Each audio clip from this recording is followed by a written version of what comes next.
Alright, welcome back to another Play and Explain. Um, this one should be the second video, but the other video might not be that interesting after I review it. So we're just gonna continue playing. Got 4 tables for you. I know a lot of people said they like 4 tables and bigger. Let me change it. If you're curious about the overlay software I use, link in the description. Save like 10% or something off your first purchase. I think 10. Yeah, it's done. Or maybe that's Wizard. One of them's 10. But yeah. You can make an account for free. Otherwise, you'll save money. Maybe you'll save 20. I don't know. You'll save money and off your first purchase, and it's free for micro stakes players if you just sign up. So when you move up stakes, you'll have the 10% already booked into your account if you sign up with whatever. Gonna 3-bet here to 12. Why not? This could get in there sometimes. I think it prefers earlier positions, and I don't mind betting this hand. 62. We'll bet it.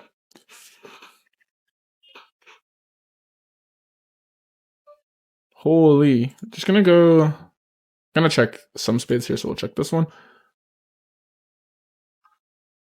1/3 here. Sucks. Obviously with a trap, but it's just gonna be a range bet spot. If you're playing a check range there, obviously you want to check that one. You block everything. So you bet into us. We could obviously jam, but you'd rather jam like a combo draw, like 7, 5 of spades.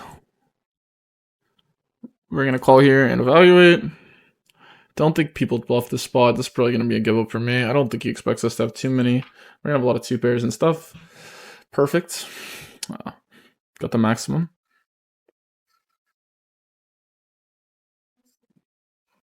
I don't like his bluff on the turn. I think you want more equity than this.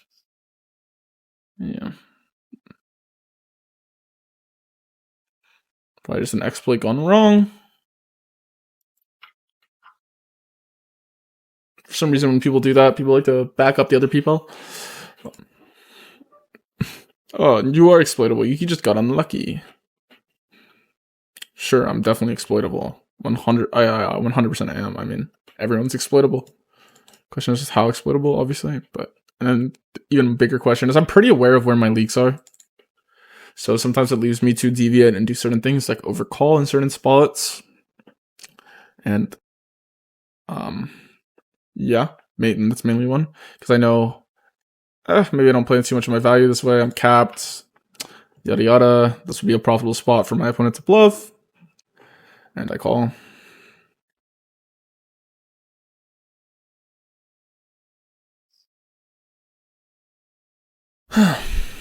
At least I'm not saying I'm aware of every leak I have, because it would be ridiculous, but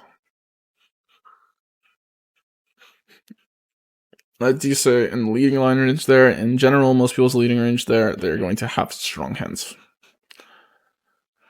It does not warrant king-queen bluffing that turn. And the worst is not usually going to fold out too much, so. If you bluff turn, I like bluffing river. Not having a pair is kind of nice. Yeah, sure, a lot of 2-pair gets there, but at the same time, a lot of these 1-pair hands have a tough time defending. But I guess he was planning to bluff on a club. Which is fair, I guess. Can open the 6-4. I think there's a 3-bet from this guy. I think it prefers 5-3. 6-4 is too weak, but if you think your opponents are making mistakes, this guy likes to size up to 1 billion. And just bingo top pair versus me today. So when I have a flush draw, turn to middle pair, and I lost. Guess I jammed it in position. Probably a spot where I didn't need to have any jams, to be fair, though.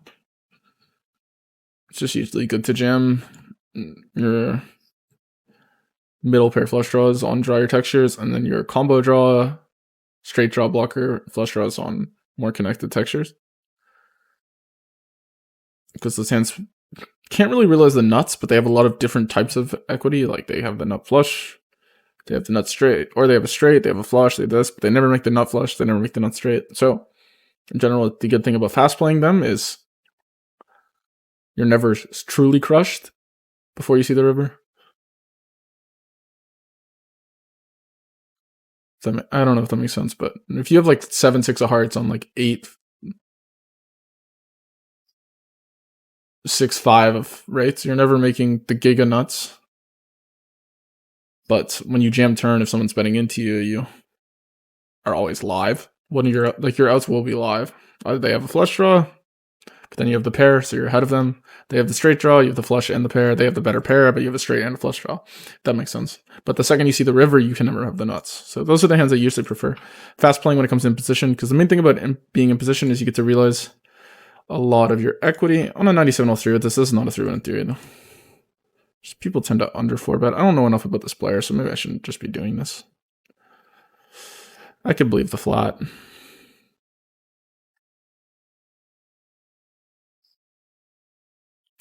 We're doing terrible versus this guy's range, I think. Like, pretty atrocious, so I'm going to proceed with caution here. Probably check back this flop. On an 8, we lose to queen 9, which I don't expect to be in people's range too much, but we're drawing dead versus jacks pretty much.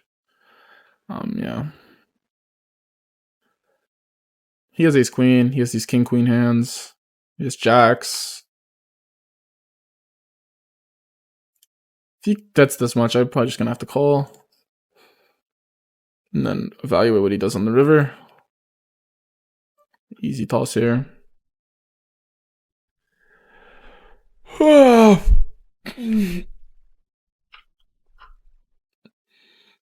Still recovering from my 49ers Super Bowl loss. That's why I sounded a little emo. I'm just too depressed. So this guy just had the giga nuts. Never mind. I did not realize this guy was just flatting. Jack deuce. Bingoed me. I lost the minimum there. If he folds, I imagine he folds? Maybe not. Actually, when he's open, he's supposed to call, but if he's opening it pure, you have to start folding. I mean, you're just going to have too many folds. If you know your opponent's full flatting these pocket pairs, like from every position 100%, you just kill them. I mean, on these lower textures, you spam check back. And just put a lot of pressure on them. Keep in mind that a lot of their range is going to revolve around them. So you can try and put a lot of pressure on them. And also try not to pay them off, because they're obviously going to hit sets a lot. Going to call here. Could do either. We're going to have ace-jack a shit ton in our range. It's kind of funny because this is an okay jam. If you're playing a jamming range.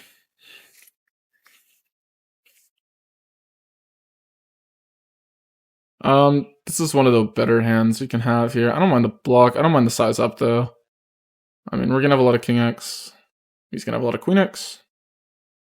First 2 cents, we actually have a pair, so we're going to call. You check back flop. I don't really believe that he has a queen too often when he checks back. So we're going to see size here. We block bluffs, obviously, with having a 5, but we actually have a live pair.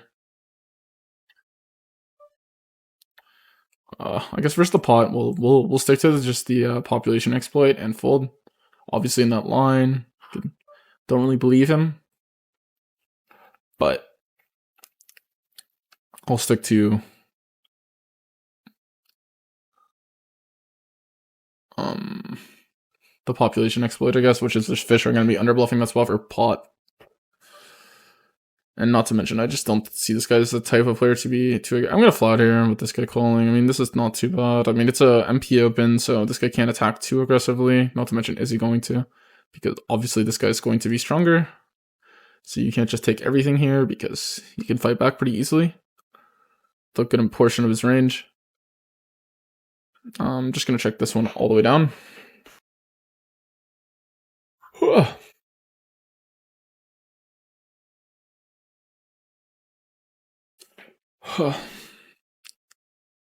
Let's see here what we got. I might have to start cutting these videos down. Probably finish this session up here, and actually maybe I'll record one more and then try and do like 2 hours of studying. Plus making this videos. Just a pain. The webcam is glitching. I'm still glitching. Unlucky. Let's hope it fixes itself or whatever.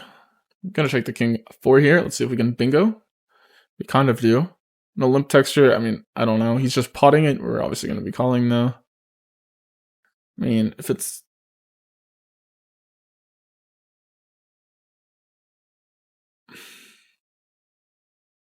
I don't know what I expect this guy to have. I don't really expect him to bluff, so I'm just gonna bet for value myself. Hope he has a pair and calls me. Same kind of deal. UTG open. This guy's up 14, so he has a super profitable shove. So it's actually probably not. But the question is, how often is he? He has 0% 3-bet, so.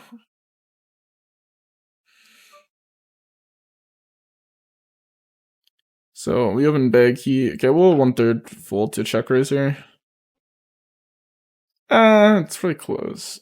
Here I'm gonna go with the raise here. I mean, if he has a set, he has a set. It makes this spot really hard for this guy to play. The reg here, we're just gonna fold out all these better hands. And if he has like 5s, 4s, 6s here, we have like a shit ton of equity versus him. And something about the small bet, I just didn't believe he had a set. I'm gonna call one more here with the king clubs, actually.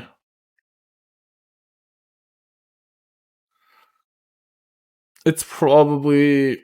That's okay. You want to keep him honest. His main size here should be overbet. Exactly. If people are just pure going with the overbet, just start calling really tight. You can basically call hands that you just want to call for stacks.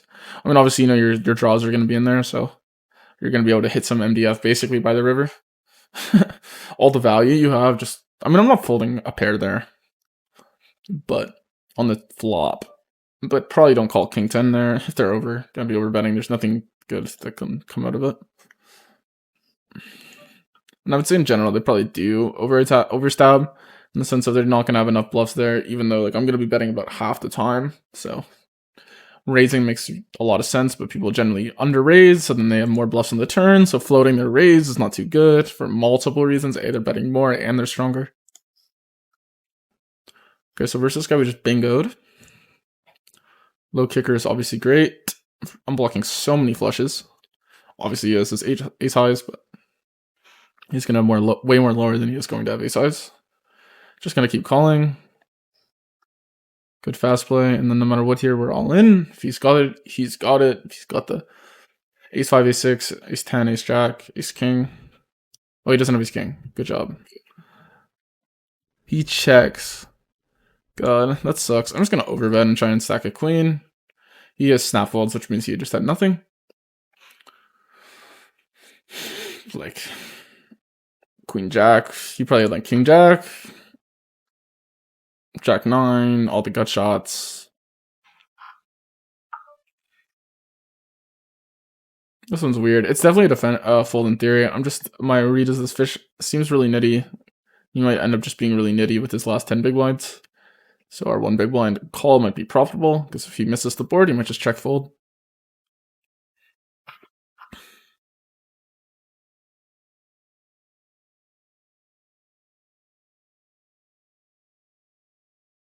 So 1/3 check, check. I don't see too many bluffs here, especially with the 5. They're going to come from the 5 of spades. Just going to be folding this one. And we have enough showdown ace highs. Ace 10 and stuff. Making beats. Not to mention, I don't think as played we can get a pair to fold.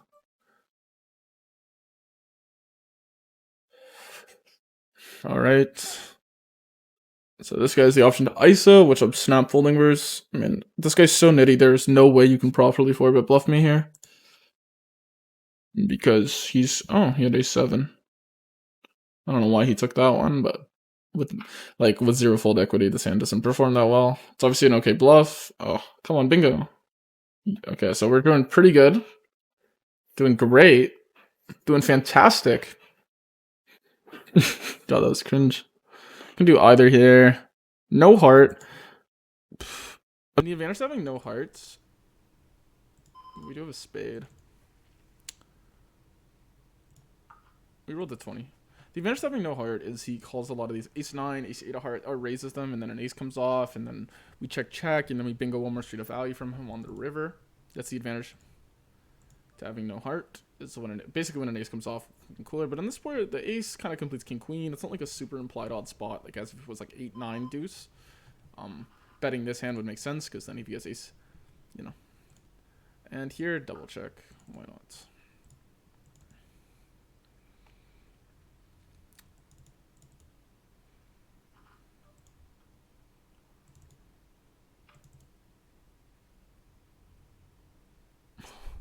It's just so hard to believe, man. I think I'm just gonna call him. Do I think this guy underbluffs? Yeah. I just need to see it. Like, this is on a 5. I don't know.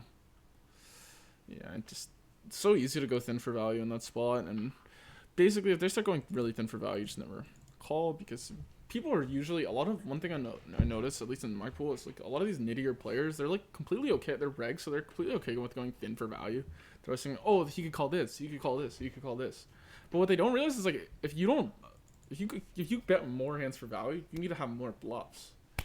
And a lot of these guys, okay, you can start going thin, then it's like, I'm never indifferent with calling or bluffing, because you don't have enough bluffs. So if you start going thin as fuck, then alright, whatever. So I'll just exploit you by not calling you, and when you check, attacking you. That's like the easiest. Because naturally, even a solver land, like, if they start going thin, that means they don't have a checking range, etc. Especially in position, when you're in position. I'm not saying his hand wasn't a bet on the river, and obviously I'm the fish, I called him, I'm the station. I'm not saying the guy made a mistake. Not to mention, like, our hand probably can't be that bad of a call. I mean, he's gonna have all these connectors and stuff. So even if he has value, like, and queen's hand is probably not too thin there. We almost never have a jack. I'm not saying that. The point is completely separate from the hand that I'm talking about. I'm not saying my player made a mistake. Oh, my opponents. I mean, this is a fine hand to raise, because we just have a weak flush draw. We unblock the higher ones, but it's an okay hand to, like, jam, honestly. But we're just gonna check. And here we can do either. I'm gonna flat.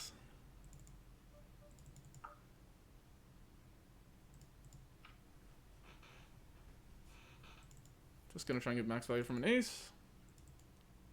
I don't think this guy checks the flush. I don't think this guy checks the flush. So easy call, could jam. Probably jam in theory. I just think my opponent's a little too nitty. Oh, jam's appealing. But not much worse calls. So I'm gonna call. And yeah, we get out of there.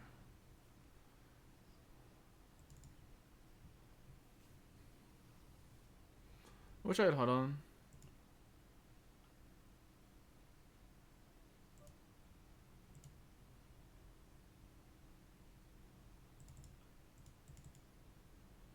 Probably just has ace king or aces. I don't know what this jam is about. I don't know why these games just keep breaking.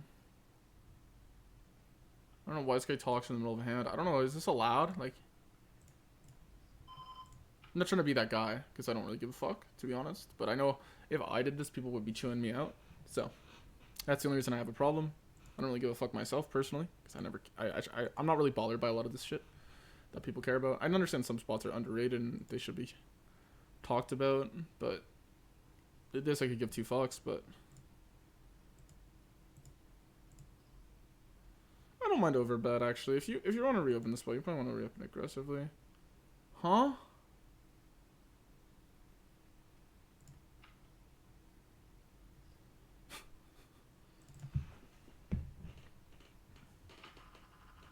I don't know.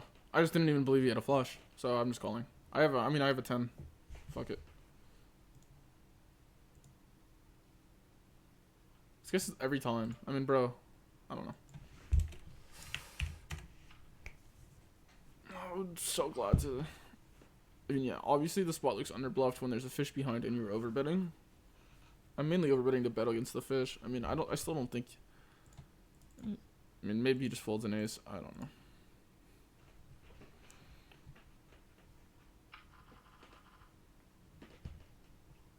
I didn't believe the fish would check back a flush draw, to be honest. I didn't think he'd check back a full house either. Two pair. I block a lot of the boats. I mean, obviously there's the river, whatever the river card was, but with the price I'm getting versus like a super unpredictable player, if you guys wanted to fold in that spot, I don't blame you. The thing here is kind of weird. It's like, yeah, versus recreational. I mean, yeah, exactly. Like, what is he? The river's an ace. I forgot. Like, yeah, the river's in the ace. So, yeah. I mean, obviously it's not a great spot. He doesn't have too many lower flushes. He basically had the one he could have. I mean, he'd have 8-5 of diamonds and all this bullshit. 5-3 of diamonds, but I did not expect to be beating value there. Oh, and also, for what it's worth, if the guy doesn't ever have value, have bluffs, even there, it's still not a probable call, I think. I mean, he has like, if he's only jamming 8-9 of diamonds, and then he has a billion other hands that beat me, I mean, that's his technical bluff. Because it's the only hand I'm beating, which means I'm not putting price into call. But versus fish, unpredictable. I'm just going to call there so I sleep at night. If it's cooler, it's a cooler. If he was jamming pot, or half, or if he was jamming a sizable amount more, I wouldn't mind the fold. Seems like this guy wants to sit me heads up. I like big better check here from my opponent. We bet small, probably just call though. We're just still behind. Like our hand's still pretty middling, even though it's strong 2-pair. It's not a hand that wants to play for stacks. Obviously raising it sometimes, but I'm gonna mainly call. Gonna be leading a lot here. I think people overrange bet this board. If I knew he was betting the correct amount, then I would probably be more or less likely to lead this often.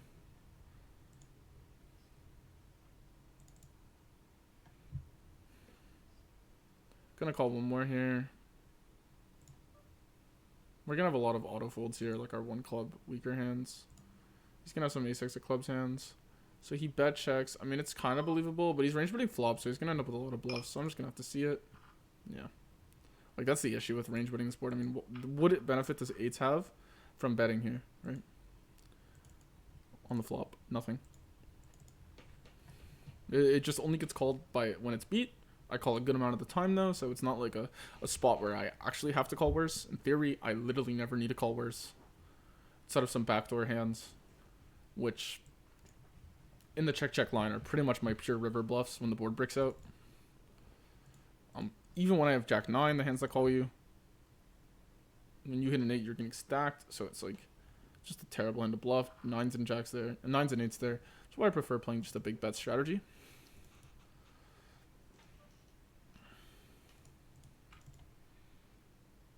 On an 84 here, still just calling. It's going to be a mix between the two. These boards I like to play a small raise. First range bet.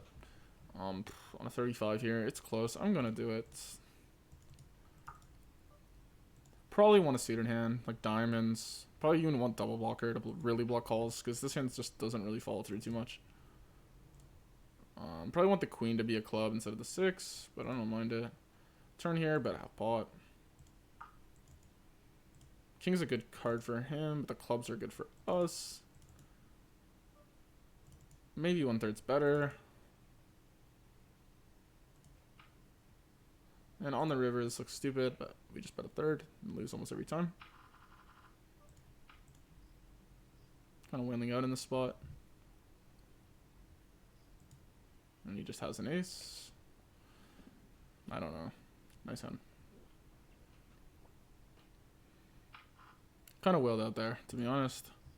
But it's easy to look like you're wailing out when the opponent has ace-queen.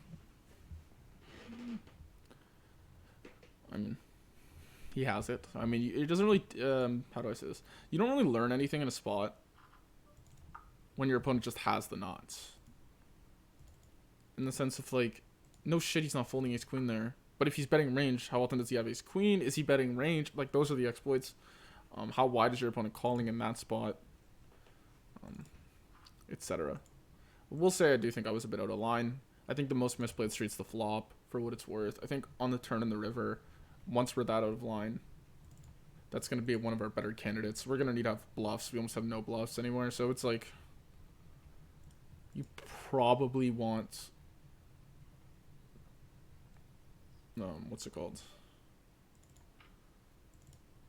Like, you're obviously going to want to use your air hands. Like I mean, when everything gets there, of course our hands that are air, which is a hand we use there, is going to need to bluff. So maybe we're out of line on the flop. Pretty sure. Obviously, for the number I rolled, I'm out of line. But for the turn and river, I'm fine with the decision. I mean, opponent just has ace-queen. He's going to have to float a lot of hands on the flop. He's going to have to float a lot on the turn. Maybe he's not doing that. I don't know.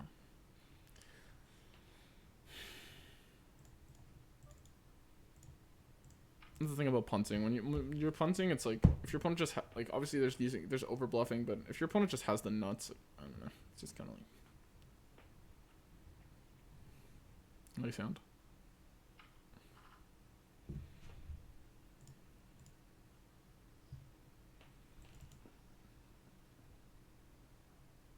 I like having the 6 of clubs for the river. On a 100 here, hopefully we're not getting shoved on. You need some of these types of hands in your 4-bet small blind range. So, yeah, these hands obviously suck when they get shoved on, but they're not so strong that it's like fist pump call. With the ace of spades here, just going to be betting again. I don't like when people tank so long. Pretty easy range check, and we're just check folding. Kind of sucks because we have this like under wrapped hand, and it's like kind of nice because we're almost hitting this board, but we're just not at all, which kind of sucks. And here when the spade breaks out, we'll just check and beat queen jack. Okay, I'm kidding. It sucks. And just snap fold here.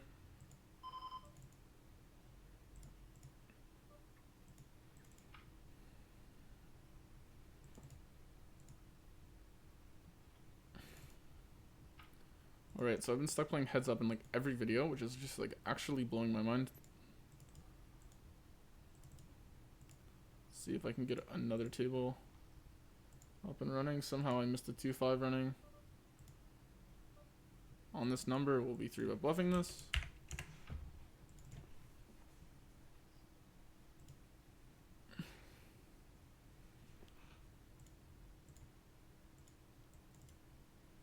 And we run into the 4-bet. This guy's just going pro.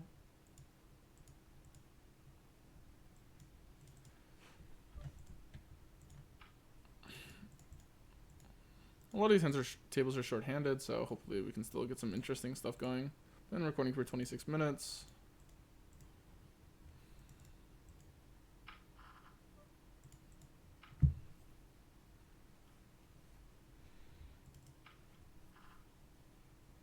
Here I like to play big batter check with the flush draw.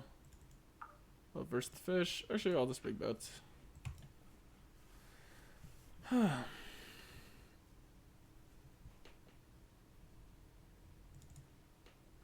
Sorry if I sound a bit out of it. I don't know. I just haven't been running too good. Niners lost a Super Bowl. Bit depressed. Just trying to vibe. I don't know. I've been getting a little tilted recently. I'm starting to, not downside. I don't know. If I lose in a tougher pool, I'm not too mad. Sometimes it just comes with it. But it's just annoying when you just keep repetitively losing to someone you know you have an edge on. It's just, especially when you have like certain exploits on them that just don't work because they just run too good. It's kind of annoying. I know when I say that instantly, people are like, "Oh, your exploits probably aren't right," but it's just, I don't know.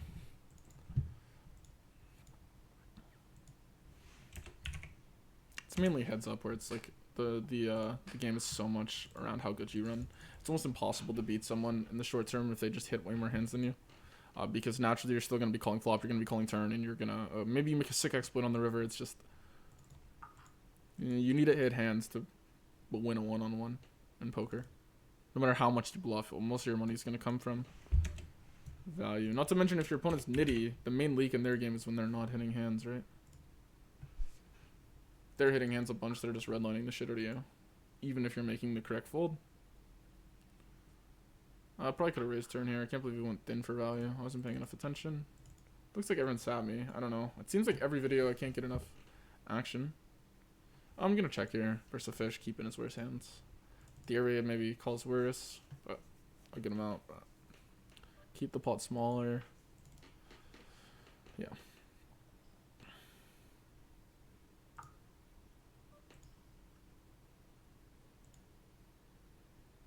And here versus the fish, we're just going to bet twice. Hope he keeps making mistakes.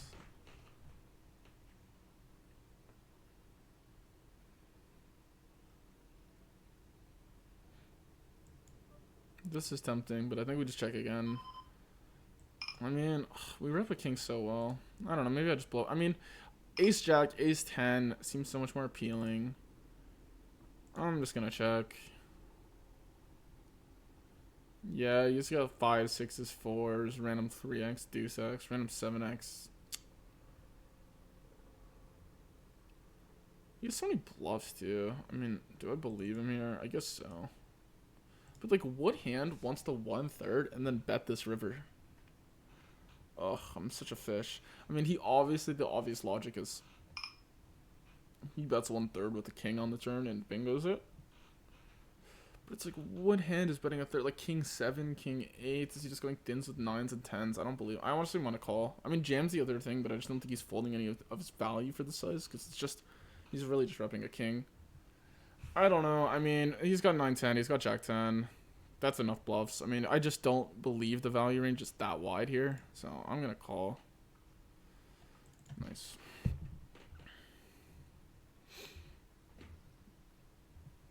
If he was pot, I'd probably just fold. But just to stick with the correct tendency, that fish under bluff for pot in spots like that. But then again, I just didn't believe the line. Eventually my poker player instinct kicks in. It's like, fuck the MDA or whatever. It's just like, I don't know. Anyway, we're 3-handed right now. 4-handed up here. Play a couple more hands. Don't think anything interesting's happened. Gonna figure out how to edit this stuff. I think cold shove here is pretty good. So, yeah.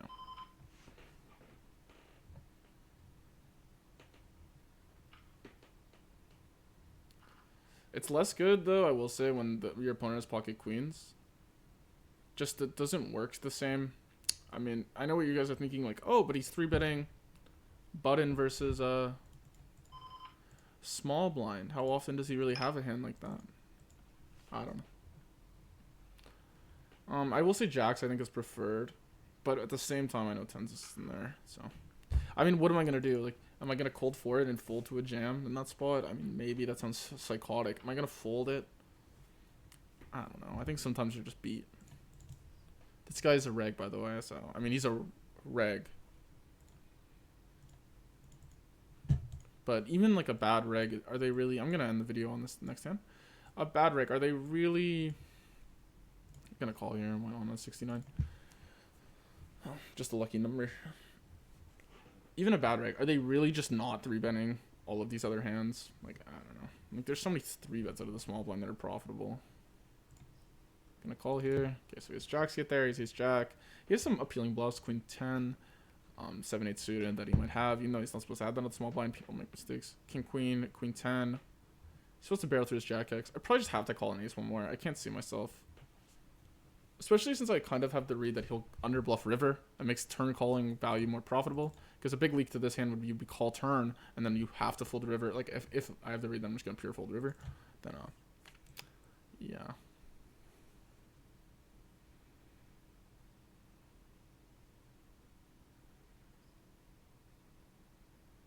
I just don't see him playing worse value. I'm just going to raise and fold to jam. If he does this with queen jack, he's just the greatest player I've ever seen in my life.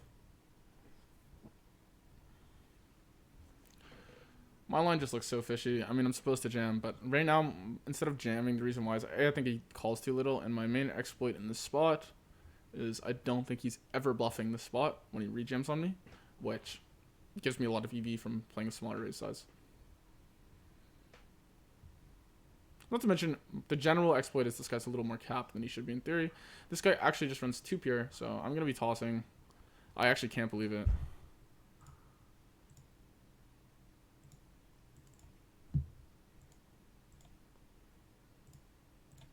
I don't know. That's kind of what I mean. I have a great exploit, but I'm the one who loses money in that hand. The guy's a huge net, so. Anyway, thank you guys so much for watching, and I'll see you in the next one.